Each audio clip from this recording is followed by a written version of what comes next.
এবার করে আল্লাহ তাআলা বলেন, খুয মিন আমওয়ালিহিম সাদাকাতান তুতাহিরুহুম ওয়া তুযাক্কিহিম বিহা। মুহাম্মদ সাল্লাল্লাহু আলাইহি সাল্লাম, আপনি মানুষের অর্থ সম্পদ হতে যাকাত বের করুন, তাদেরকে পবিত্র করুন। মানুষ অর্থ সম্পদের যাকাত বের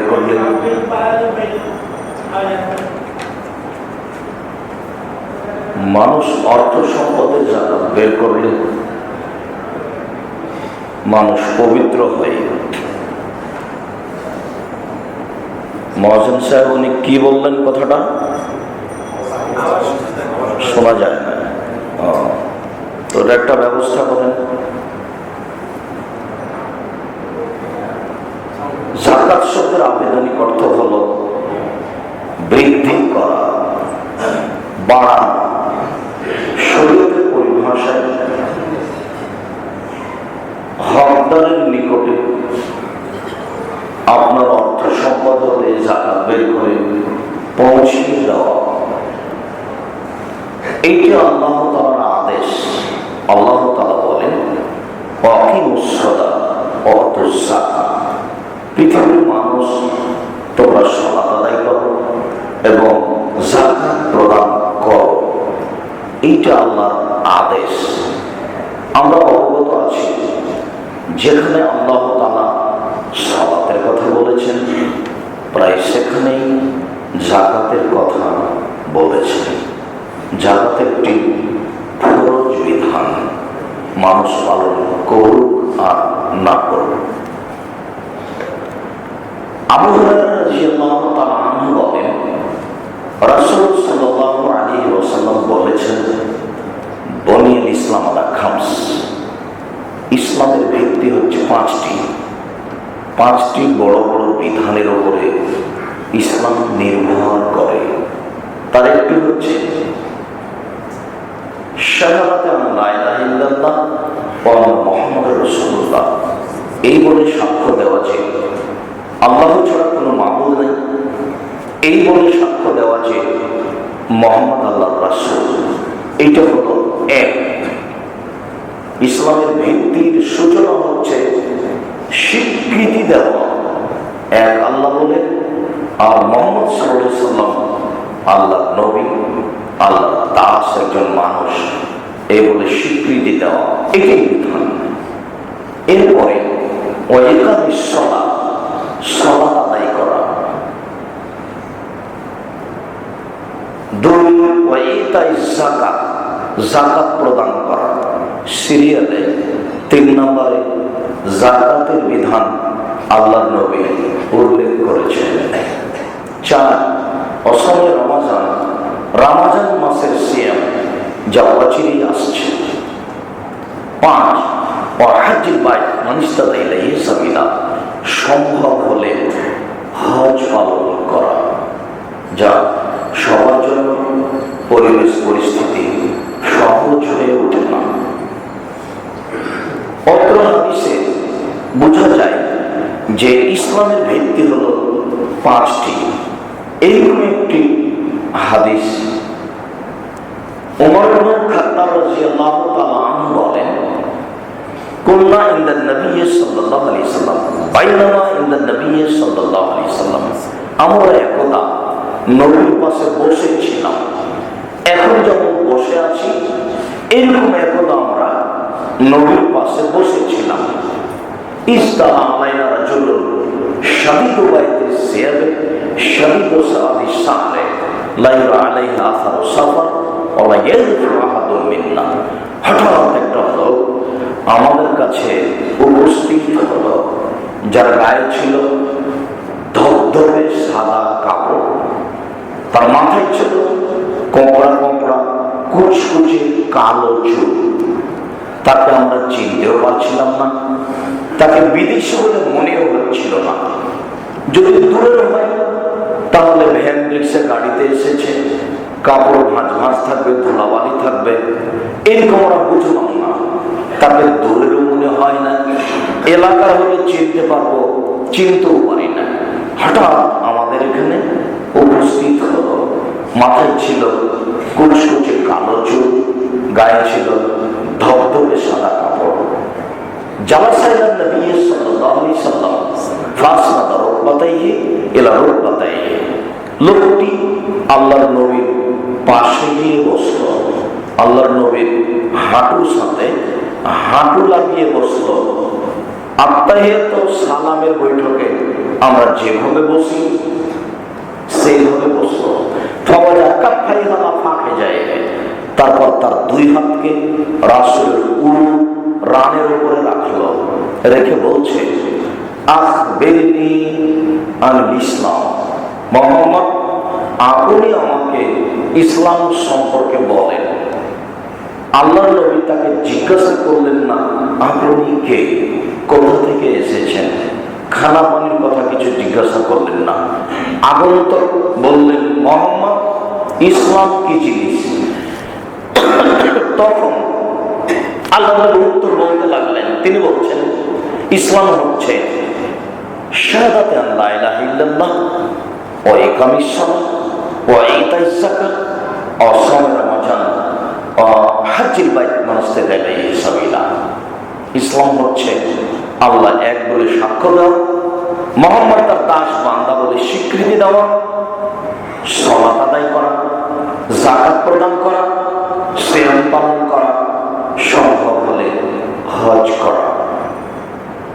তিনি বললেন সত্য, আপনি ঠিক বলেছেন।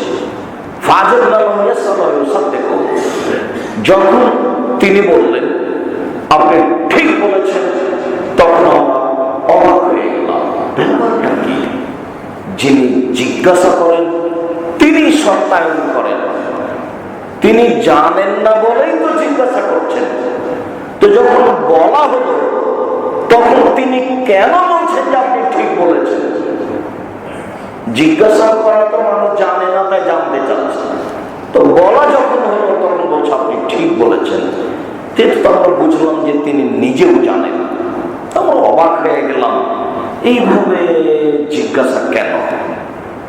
আবার বলছেন আখবিরনি আনিল ঈমান। ঈমান কাকে বলে বলেন?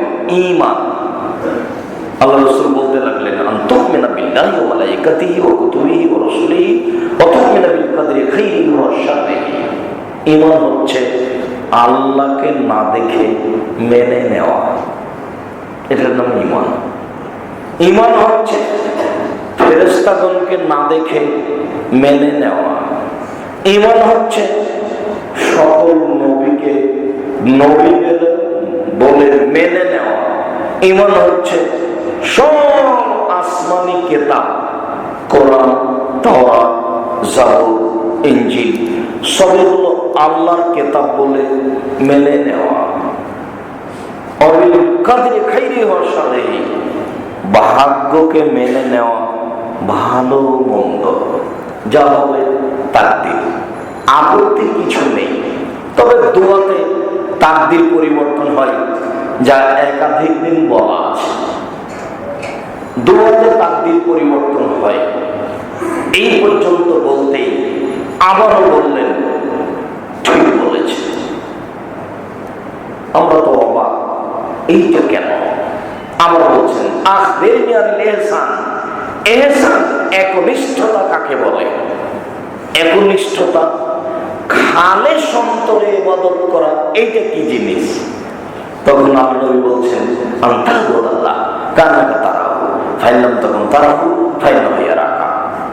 আপনি আল্লাহর ইবাদত করবেন এমন ভাবে যে আপনি আল্লাহকে দেখতে পাচ্ছেন। আর যদি এইটা ভিতরে না আসে তাহলে অন্তত ইবাদতের সময় মনে করতে হবে আল্লাহ আমাকে দেখতে পাচ্ছেন। এইটার নাম একনিষ্ঠতা, এইটার নাম খালেস অন্তরে ইবাদত করা, এইটার নাম একমুখী হয়ে এক খেয়ালে মনোযোগ সহকারে আত্মনিয়োগ করে ভয় ভীতি সহকারে ইবাদত করা। তারপর আগন্তক বলছেন আখবিরনি আনিস সাআত, কিয়ামত কবে হবে বলেন। এই কথা বলতেই আমাদের নবী মুহাম্মদ সাল্লাল্লাহু আলাইহি ওয়াসাল্লাম বলেন, মান মুসলাম বিআলমিনের সায়েল, প্রশ্নকারীর চেয়ে প্রশ্নকৃত বেশি জানেন না। আপনি প্রশ্নকারী, আমি প্রশ্নকৃত, আমাকে প্রশ্ন করা হয়েছে। আপনি যেমন জানেন না, আমিও তেমন জানি না কিয়ামত কবে হবে। বোঝা যাচ্ছে আমাদের নবী তাকে চিনতে পেরেছেন। যদিচ সাহাবীগণ বুঝতে পারেননি ইনি কে, কিন্তু মুহাম্মদ সাল্লাল্লাহু আলাইহি ওয়াসাল্লাম চিনতে পেরেছেন ইনি আগন্তুককে। নইলে এভাবে বলছেন কেন যে কিয়ামত কবে হবে এটা আপনিও জানেন না, আমিও জানি না। তবে জিজ্ঞাসার ধরনটা ভিন্ন। জিজ্ঞাসাটা হলো কিয়ামত কবে হবে, আমাদের নবী বললেন আমি জানি না, উত্তর হয়ে গেল। কিন্তু বলছেন প্রশ্নকারী যেমন জানে না, প্রশ্নকৃত তেমন জানেন না। এইভাবে বললেন কেন? এর একটি ঘটনা হচ্ছে যে জিবরাইল একদিন ঈসা আলাইহিস সালামকে জিজ্ঞাসা করেছিলেন কিয়ামত কবে হবে। আজকে জিবরাইল জিজ্ঞাসা করছেন আমাদের নবীকে। আরেকদিন জিবরাইল জিজ্ঞাসা করেছিলেন ঈসা আলাইহিস সালামকে যে কিয়ামত কবে হবে। জিবরাইল জিজ্ঞাসা করছেন ঈসা আলাইহিস সালামকে কিয়ামত কবে হবে। আর আজকে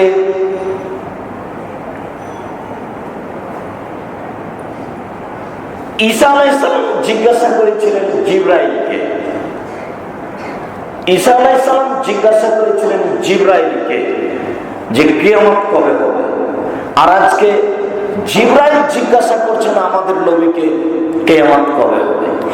তো ঈসা আলাইহিস সালাম যখন জিবরাইল বলেছিলেন কিয়ামত কবে হবে, তখন জিবরাইল উত্তরে ঈসা আলাইহিস সালাম বলেছিলেন মাল মাসলান বাইনাস সায়েল, আপনি যেমন জানেন না আমিও তেমন জানি না। জিবরাইল বলেছিলেন আপনি যেমন জানেন না আমিও তেমন জানি না। জিবরাইল বলেছিলেন আপনি যেমন জানেন না আমিও তেমন জানি না। আজকে জিবরাইল আমাদের নবীকে জিজ্ঞাসা করছেন কিয়ামত কবে হবে। এখন জিবরাইলের উত্তরটা আল্লাহ নবী নিজেই দিচ্ছেন, হ্যাঁ আপনি যেমন জানেন না আমিও তেমন জানি না, আপনি যেমন জানেন না আমিও তেমন জানি না কিয়ামত কবে হবে। এই কারণে জিজ্ঞাসার উত্তরটা এভাবে হয়েছে। তারপরে বলছেন আচ্ছা আচ্ছা ঠিক আছে, কিছু লক্ষণ বলে, কি দেখে বুঝবো যে এখন কিয়ামত হবে, কিয়ামতের লক্ষণ কি? তখন আল্লাহ রাসূল বলছেন আনতানি তালা মাতরা ফাতাহা তারা হুবরাতা ওয়াতালা আলা তারে আসাই এটা লাওয়ালুনা ফিল বুনিয়ান। কাজের মেয়ে দাসী যখন মালিককে জন্ম দিবে তখন কিয়ামত হবে। একেবারে নিঃস্ব মানুষ খালি পায়ে উলঙ্গ হয়ে বিলের ধারে ছাগল চড়াতো, উলঙ্গ হয়ে খালি পায়ে ছাগল চড়াতো যারা, তারা অট্টালিকা বানিয়ে বিত্তশালী হয়ে অহংকার করবে, সেদিন কিয়ামত হবে।